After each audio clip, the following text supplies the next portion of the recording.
When you're going through hell and everything is going against you, the easiest thing in the world to do is to start thinking negative. It's easy to go through life holding on to things that are weighing us down. Guilt, resentment, doubt, worry.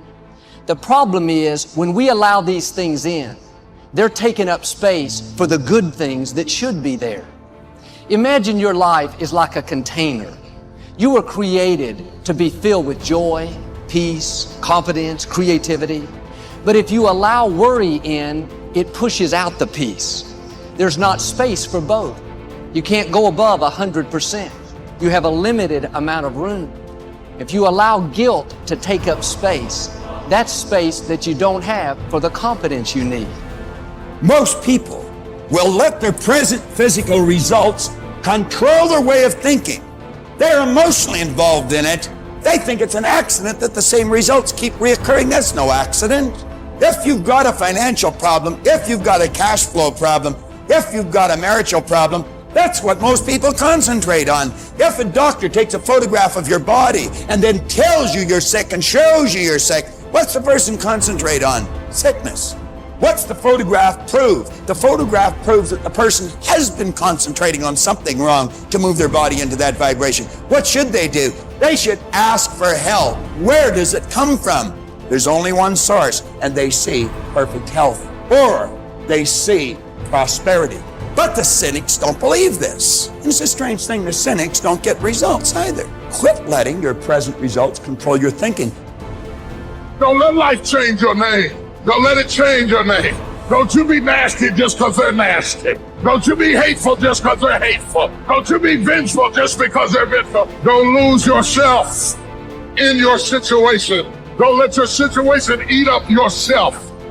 You got to get grounded. You got to train your mind to serve you. Meditation is one of the ways in which you can do that. Reading is one of the ways that you can do that. Listening to music is one of the ways that you can do that. Exercise is one of the ways in which you can do that. Things that you can do to still your mind, to clear your thoughts so you can think. Change the way you see yourself and begin to tend to the personal details. If you trust yourself, if you believe and don't doubt in everything in you, you can do it. You can do it. When you say a situation, a person is hopeless, you're slamming the door in the face of God. There's no guarantee that because somebody is now down on their luck, they can never come back. Who can guarantee that you can't make, that you can't have your dream? All we need to do is we look at our dreams. As we get ready to hit the floor, I'm blessed and highly favored. Don't let circumstances turn you around. Don't let hard times turn you around. Whatever you're experiencing, you know that this too shall pass. That you have the ability to make it happen. Why? You got a sense of entitlement. I deserve this, and whatever I have to do, I'm willing to step up and to face life and grab it in a collar and say, give it up, because it's mine.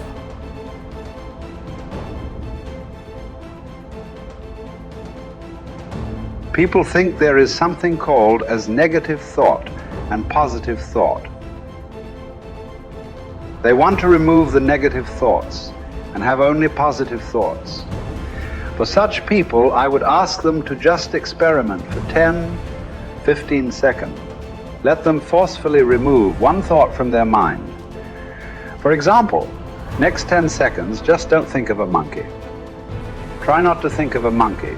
For next 10 seconds, you will see you will be full of monkeys.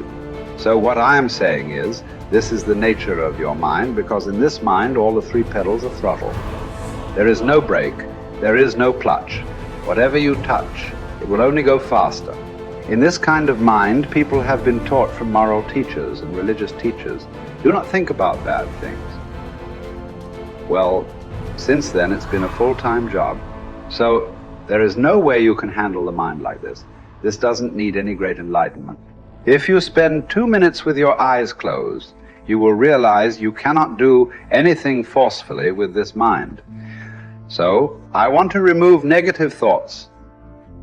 Do not ever go in this direction, because what you want to remove will become your quality.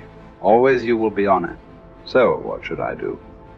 The thing is this: without understanding the fundamental mechanism of this mind, because our mind Human mind is the most sophisticated computer on the planet.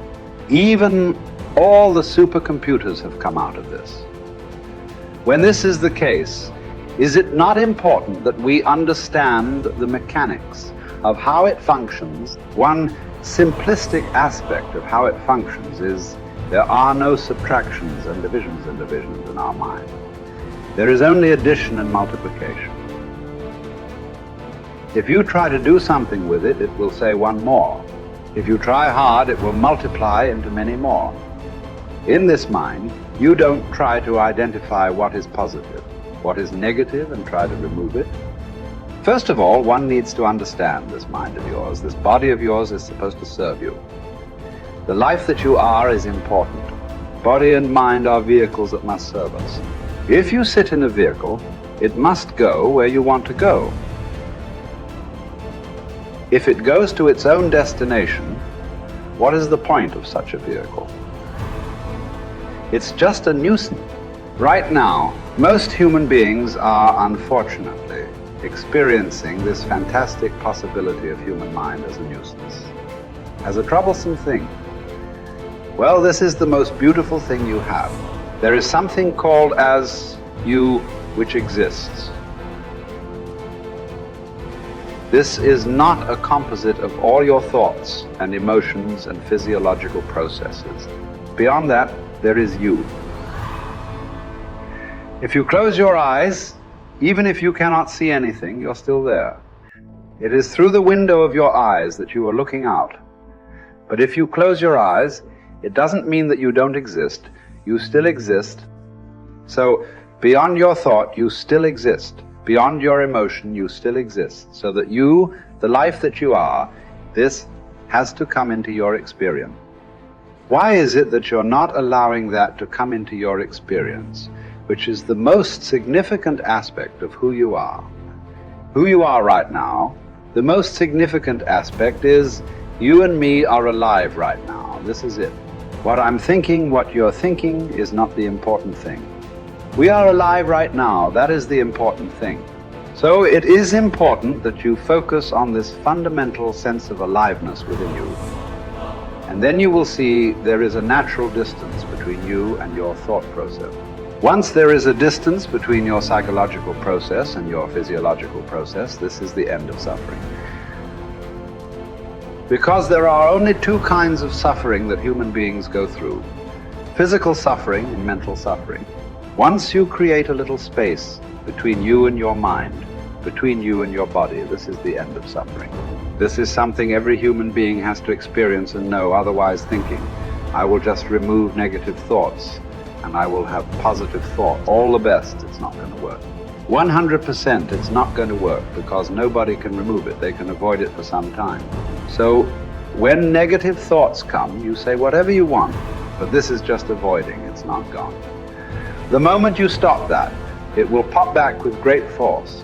Otherwise, it will come back in your dreams. So it's very important.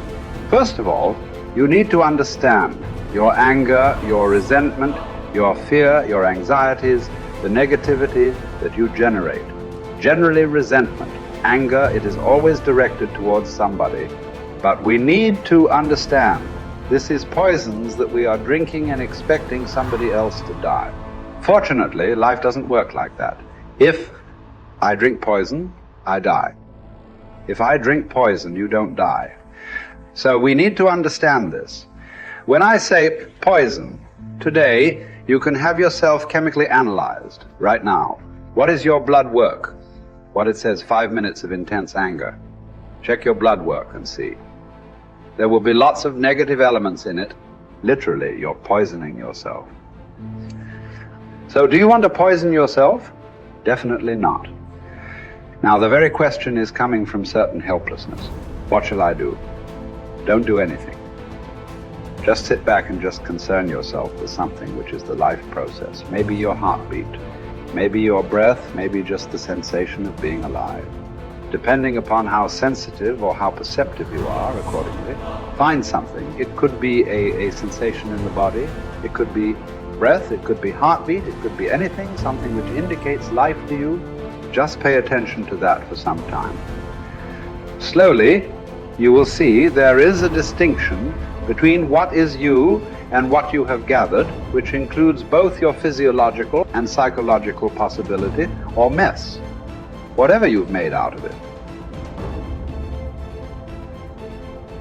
You're not bright enough. You waited too late. You should have started younger. Those are the kind of voices that we all live with. For me, our ministry was growing. We lived in a nicest house we'd ever had. Driving a nice car, living from paycheck to paycheck, but making it. Every night, I lay down at night, I hear the voices. Those voices are the kind of voices that stop you from buying into your own life. Stop you from enjoying the good times and believing that they will last. The anxiety and the pressure and the strength that it took to get from where you were to where you are doesn't go away, so you don't really believe it's yours. You're driving it, but you don't really believe it's yours. And you're scared to relax and really rest in whatever it is or whoever it is. And the enemy always has some sort of tool or memory or situation that he uses to terrify you, even though the good times are here and the dream is there, the blessing is there, and the goodness is there. But there's always this haunting, nagging defiance that says, don't you relax. You're not worth it. You don't deserve it. And it's not going to last. Resting in what God has done is often more difficult than receiving what God has done. To rest in it, to believe that it will last, to believe that you will last, that love will last, that life will last, that good times will come, that things will be better. It's difficult because of the voices. And you are what you eat, and the voices are the food that feeds your faith or fear. You see those voices that say what you can't do, what you can't have, what you can't be, what's not gonna last, what's not gonna work, is how the enemy pulverizes the promises of God in your life. And it takes word to combat word. That's why when Jesus was in the wilderness and Satan was throwing word at him, he was throwing word back. And what we have to do is put word on word. I'm blessed. I'm blessed in the city. I'm blessed in the field. I'm blessed in my uprising. I'm blessed in my downsetting. I'll be blessed into my old age. I'll be blessed when I'm an old man. My grandchildren will be blessed. My body is blessed. My mind is blessed. My head is blessed. I got this. I can handle it. I can do it. Bring it on. Here it is. That kind of talk, saying that to yourself, drives back the other voices of negativity that we all have creep up behind us and tell us that we're not capable and we're not competent and we're not gifted enough and we're not good enough or we waited too late or God is punishing us.